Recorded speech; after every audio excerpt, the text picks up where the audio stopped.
Hello and welcome back to round 3 of Top Productions Friday Night Standard. I'm your host, Justin Blackburn. Here we have Rebecka Aten on Blue White and Charles Platt on Is It Steamkin, which is a very good deck from what we've seen. I'm assuming this is the tempo we burn. Thank you for the promised end for following. We really appreciate it. I assume this is the same tempo we burn deck that we saw in last round. Maybe a little different. Probably not running Thousand Year Storm. It's not very typical of any decks I've seen that look like that. Not by much. I'm excited. I don't know what kind of blue-white cards we have. Maybe Rebecca's playing some Teferi's. Teferi's still good. Lyra. All right, cool. Yeah, we got Lyra. Lyra's great. Mid-range. Okay, I heard her say that it was control earlier, but I'm not sure. It's a control E deck. I don't know how controlling it is. I heard her mention that it was a... yeah, settles. Okay. I heard her mention that her game took a while because it was a control v control match last round. Yeah, those are very control cards in her hand. We're gonna expect lots of controlling cards. And then Charles is going to run out of G2 Lava Runner. So the card's a powerhouse. So we're seeing like a Wizard-ish deck. Wizards is good from what I've seen. And I'm sure this deck is similar to Wizards, if not almost identical. But G2 Lava Runner just does damage. Like, it hits, it hits, it hits, it hits, it hits. And sometimes it has haste and is a 2-2, and it smacks for 2. And then it catches you off guard, because it is Goblin Guide randomly, sometimes. Goblin Electromancer, Goblin Electro. Counter and Surveil, a new counter spell that I was kind of happy about. It's pretty good. I like it. It is no disallow, but it does very much still counter things the same way. And you Surveil, which is similar to Scry, except instead of putting it on the bottom, you put it in the graveyard, which is actually sometimes better, especially with some new cards that we have in the set, like Mission Briefing, which is similar to the older card Snapcaster Mage. You look at the top, or Snapcaster Mage gives a instant or sorcery flashback until the end of turn. Mission Briefing lets you cast the card from your graveyard until end of turn, and you Surveil too, which also can just help set you up, or just dump a spell that you want to cast. Card's really good. People aren't sure if it's better than Snapcaster yet. There's definitely some yeses, definitely some nos. I'm going to say that the argument is unsettled because nobody knows. We know that the card is good, but we don't know how good yet. But I'm sure it's very good in Standard. I'm very happy with the card. I think it's very fair. It's frankly just a good card. There's not much else to say. It does a lot. What did we settle there? Or what did we fill to ruin? We cannot do that.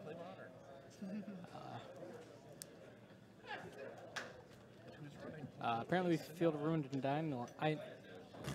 I can't speak. We field ruined an island, and I'm pretty sure it's a non-basic land that it has to hit.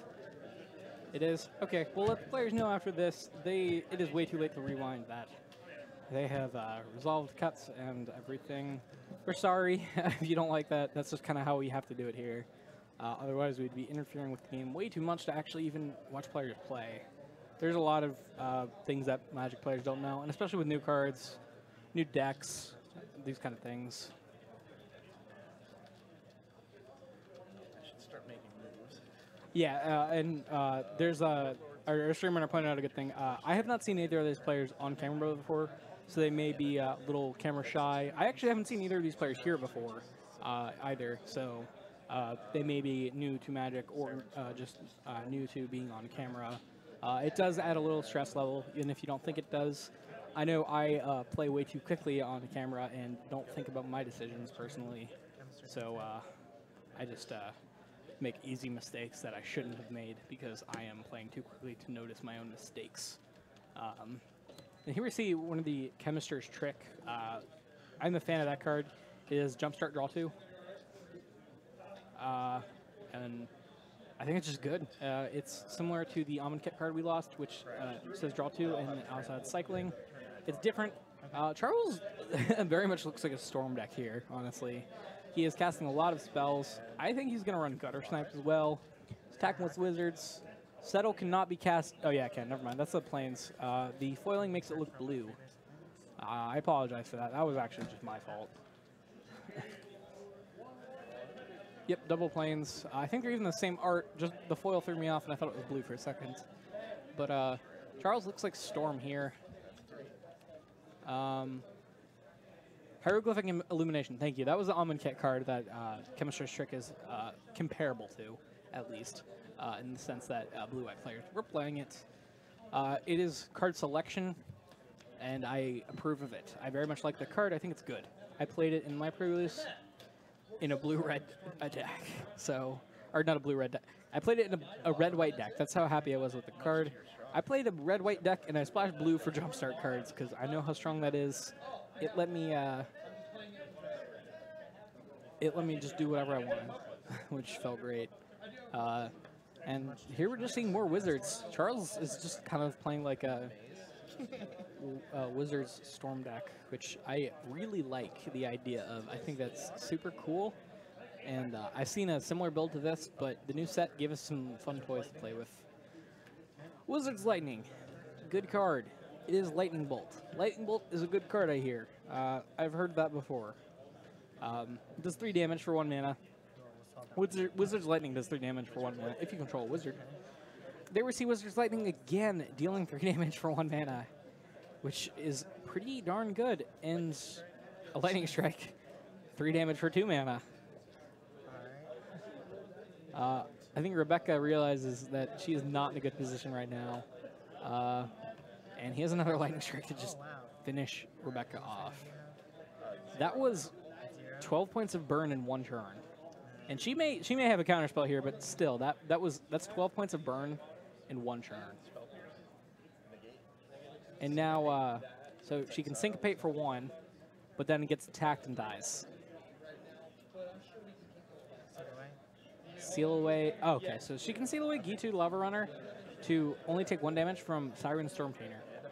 So she goes to 2, and Charles has a shock in his hand. Rebecca doesn't know that, of course, but Rebecca's not safe. We can say that.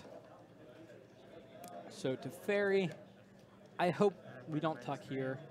Rebecca is no different from at 2 than at 1. There's nothing that will deal 1 damage that won't deal 2 to Rebecca. So I would take this first hit and plus here. Hopefully draw something to remove anything. And Charles is just going to shock, and that's game 1. Right. Draw and counter. Yeah, we could draw a counter. We could draw another seal away to stop the creature. We could do anything there because a lot of times you are good as dead at some point, and you have to respect that. In Modern, I know a lot of times if you're below 3 life and your opponent is playing red, it does not matter if you are at 3, 2, or 1. They're all the same because Lightning Bolt will still kill you regardless of what life you're at below that. Looks like he put Wizards in his hand rather than exiling this Settle. Maybe he did. I don't know. Did he? I can't see from back here. I can see as much as you guys see. Our streamer is not sure either.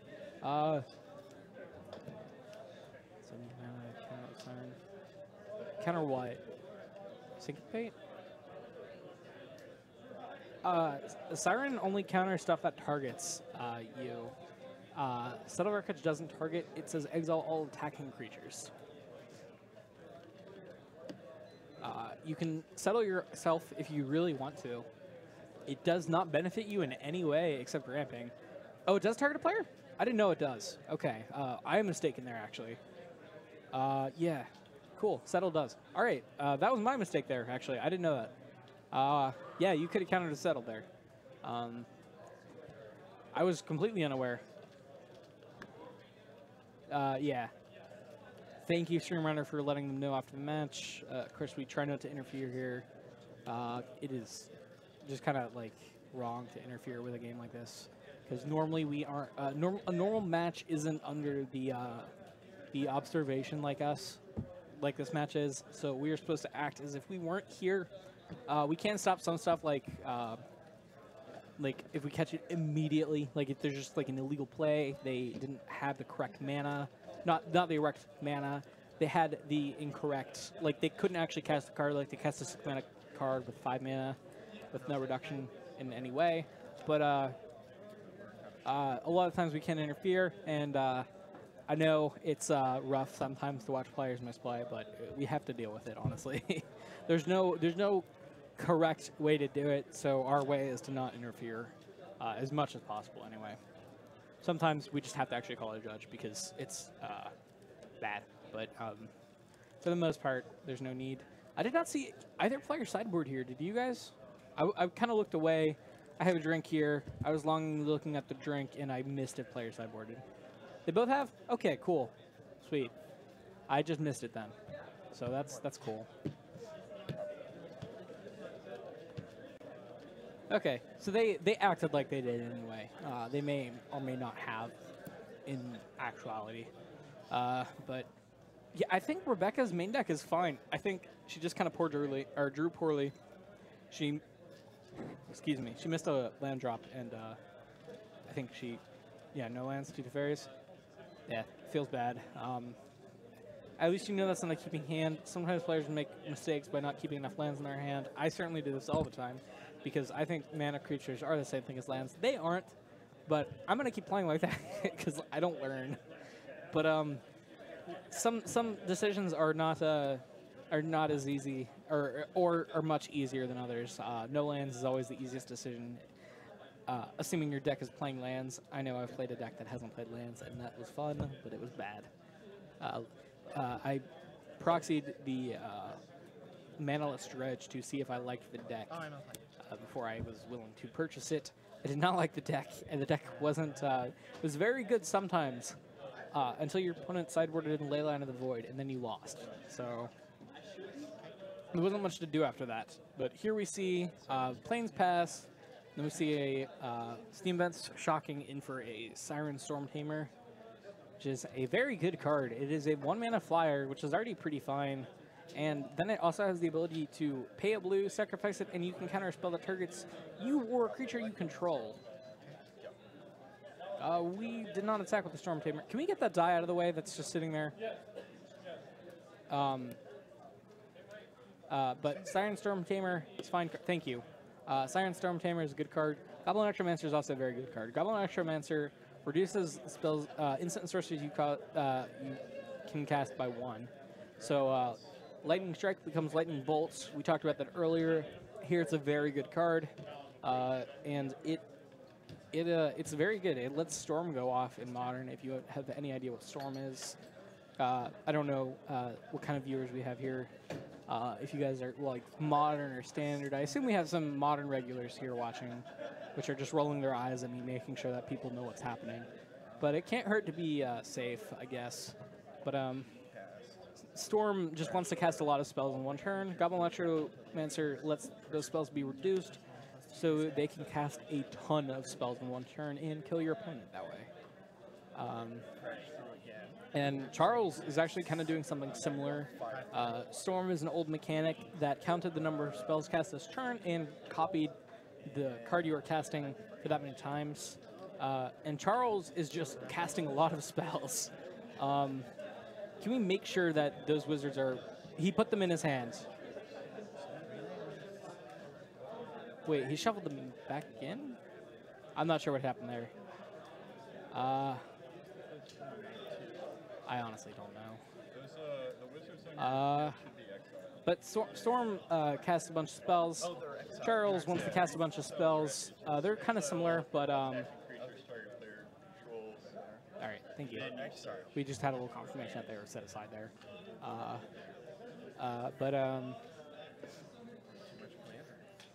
So he... I don't know. But Rebecca did Settle there. Settle's a great card. Settle exiles all attacking creatures. Charles could have countered that again. He did have Siren Storm Tamer. to counter it, but he did not choose to counter it. The thing about Settle the Wreckage is it draws your opponent loses lands out of their deck. So Charles is now much less likely to draw basic lands. So he can draw more threats, which is something to note, but I still think settling was a correct play. You hit 3 creatures, that's good enough. Charles is now extremely flooded. Banefire would be very good here. I think if Charles did sideboard in Banefire, if he has it in his sideboard, I would have brought it in here. I would assume Settle the Wreckage is coming in because Settle the Wreckage is a very good card. It exiles all attacking creatures, does not target. It cleans up the board extremely well because very often are you attacking with everything. Here we see a foil risk factor. It's a good card I hear. Your opponent either takes 4 damage or you draw 3 cards. You're going to jumpstart it at the end of the turn. Rebecca's is going to take 4 again, I think. Yeah, take 4. This is the turn Rebecca stabilizes usually. Turn 5, turn 6 is the stabilizing turn for blue-white control. That is the turn that the players usually slam something to stop the opponent from playing the game. She didn't do anything there. She may just not have anything to do with the Lava Runner. Oh, okay, it gets sealed away. That's fine. It's gone. He's not going to do anything about that. He has a Steam Can. Steam Can's fine. It's a 1/1. Charles doesn't have anything to do. Steam Can is a very powerful card. It is not powerful when you have no cards in hand. It is a 2-mana 1/1 that may grow if you draw a card that is relevant. It also may not be relevant, so that's the difficulty. Rebecca might cast a Wrath. Yeah, she does. Cleansing Nova, I think. Destroy all creatures. 1 creature was removed. Yeah, he's next house. And here we see a pass. And she has an Essence Scatter. Okay, Rebecca is what Magic players usually say is stabilizing. Her board is secured. Charles can no longer do much. I would let Charles cast as many spells as he wants right here, because until he draws a creature... Okay, and he drew a land, so that's even worse. But so Charles can cast all the spells he wants if he doesn't draw a creature. And here we see a Lyra. Lyra's going to wrap up this game very quickly. Charles can't kill the Lyra.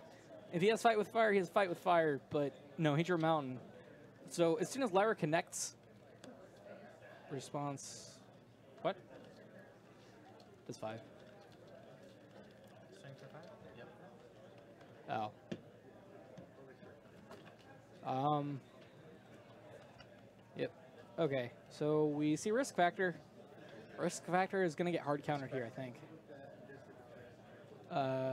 Yeah, Rebecca's Negate. Charles kept a card in hand so he can flashback Risk Factor. I would take the 4 here. There, you lose the card if you do this. Otherwise, you kept net cards. You're at 7. You're safe. Even a Banefire wouldn't kill you because Lyra is going to connect here, and you are fine. I think Charles is just playing out to play it out. He may or may not be bluffing a Banefire if he draws it, but yeah, Lyra wraps up games very quickly. And a Nezahal. I love Nezahal. That is what I think that's what's in her hand. Nezahal's a very good card. 7 mana, 7/7. That whenever your opponent casts a non-creature spell, draw a card. All right, yeah. Charles is scooping it up. That's game 2. All right, looking into game 3. I don't know much of what these players can sideboard. I don't think the cards in here change from player or draw very much. Players may pull out their sideboard here, but I don't think... Charles may bring in Banefire if he hasn't already, or Fight with Fire. Fight with Fire is another clean, pretty clean way to kill a Lyra. Without Kicker, it still kills Lyra. With Kicker, it can go face and just kill the opponent, which is nice. Rebecca has not... Yeah, neither player sideboarding here. And I'm not really sure. I think Charles is favored going in just because he plays first. But Rebecca, we saw there, obviously, that Rebecca has the ability to stabilize. Let's Settle the Wreckage. Charles didn't counter it, and I think that he lost the game because of that. No. And I guess Rebecca here just has to hope that Charles doesn't know that he can sack Siren Stormtamer to counter that. Siren Stormtamer is a great card. I just love that card so much. It's a Siren Pirate Wizard. I just love that. it's so funny that it's two relevant creatures in Standard right now, Pirate and Wizard. It reduces the spells that Wizards get benefits from, and it's also a Pirate, so the Fiery Cannonade, or Pirate Plasma I was referring to earlier, I just remembered the card name earlier. Fiery Cannonade does 2 damage to all Pirates, so it doesn't die to that, which is strangely relevant, especially from how often I expect this card to be played. It's very good at killing tokens and Wizards alike. Key2 Lava Runner, 1 mana, 1/2 for now. Not bad. There are better cards. Okay, now we can expect a Syncopate for 1. If Charles has a 3-drop here, he does. Syncopate for 1.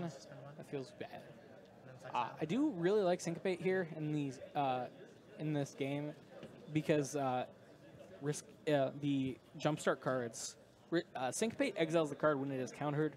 So if your opponent casts a Jumpstart card and then you Syncopate it, the card is exiled and they can no longer Jumpstart it because it's gone for good. So a risk factor being Syncopated is brutal because your opponent is going to want to Jumpstart that as soon as possible because the card's just good. And you can't now because it's exiled. Wizard's Lightning for face, Lightning Strike for face, G2 Lava Runner becomes bigger, and G2 Lava Runner is going to swing in for 2. Like, is that 10, right? That's rough. Settling lands.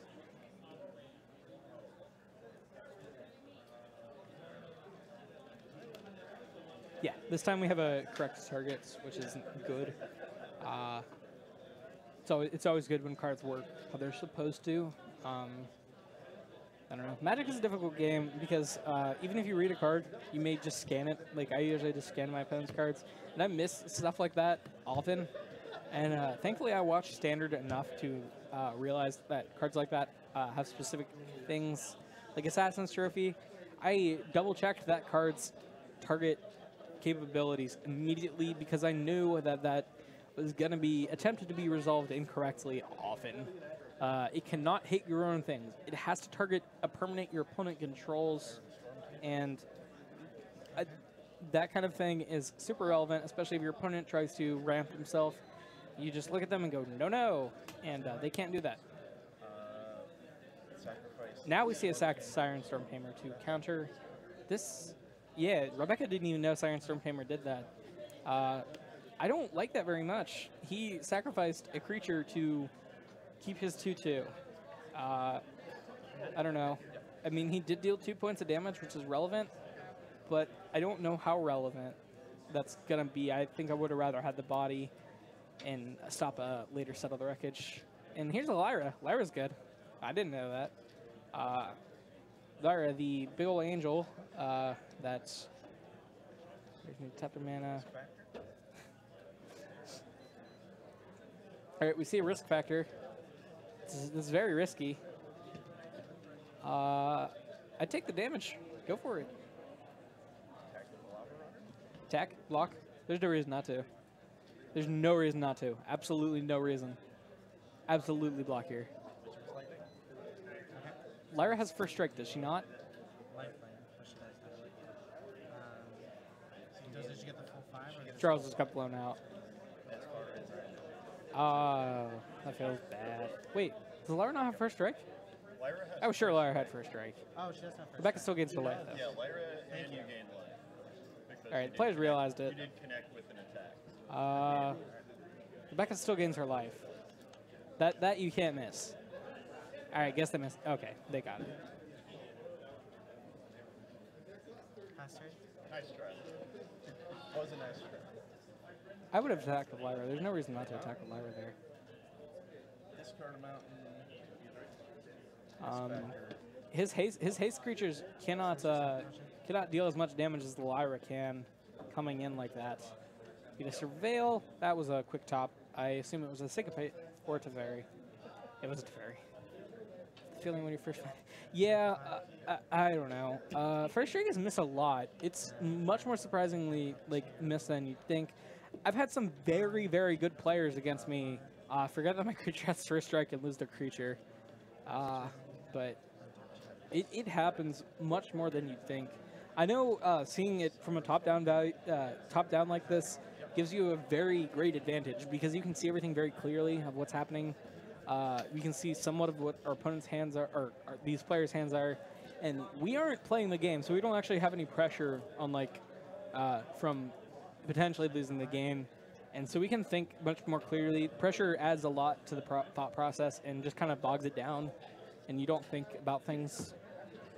And that's kind of what Magic is about. You learn to kind of cope with this the more Magic you play. I never care about losing a game. Of course, I would like to win, but I don't have to. I don't think, I'm going to lose this game. I have to be really careful. I play like I normally would, and that kind of helps keep your mind clear. Rebecka being a good sport, presenting the shake, and that was that match. All right, so our stream runner is going to open a fat pack up on stream here in a minute. So thank you for that. After these players clear out, we're going to open a fat pack, and that's going to be neat. You guys kind of both made a But just the advantage of players of observing like that, we don't know what's in the player's mind. So the player's mind, we could have no idea. They could be thinking about counter spells and stuff like that. We know what the players remotely have, so we can always think about it. Our stream runner's letting them know about Siren Storm Tamer and the misresolved settle, or not settle, excuse me. How can I field a room? That's what the card is called. Good luck on the rips. Yeah. Good luck opening, Scott, our stream runner. He's the one that's going to be opening this this fat pack here. I hope for all the foil Assassin's trophies for you, or at least all the Shocklands. I don't know.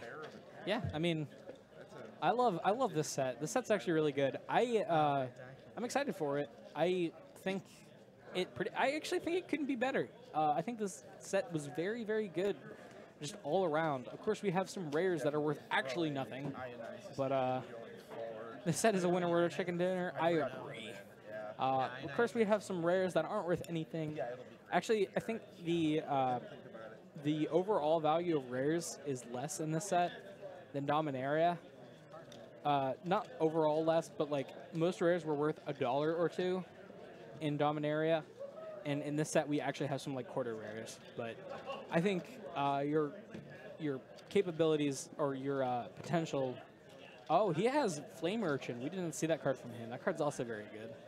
It is similar to the old card Kiln Fiend, which got extra power whenever you cast an instant or a sorcery. Granted, it is a much powered down version of Kiln Fiend. Kiln Fiend got +3/+0. Fire Urchin has Trample, but it gets +1/+0. A little more fair. Kiln Fiend had the awkward part of ending games within on turn 3 pretty consistently by accident, and Flame Urchin's a little bit more fair, a little bit. All right, here we see Scott. We see him being passed a knife. And he did not take the knife, but our friend Austin here, who we saw on camera last round, cut his packaging for him so we can actually see it. I don't know. I haven't watched anyone open too much. I watched some friends do some pack wars earlier. They got very lucky. They both got Assassin's trophies. One of them pulled 2 of the Steam vents. I see a little bookie here. The books. I actually like the books. They're always interesting. I don't ever super read them, but I always like to look through them. I always like to look at the list of top 10 cards that they have. Ooh, a foil land. That's cool.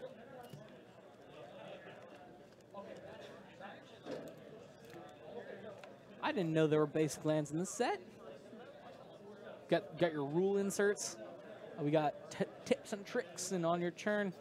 These are for the new players. I love these inserts actually. They're pretty helpful. They describe what your turn is, how you properly how your turn. I can't word today. How your turn properly goes. Wow. How many oh, so one of each basic. That's cool. That's actually sweet. I love that. That's so cool.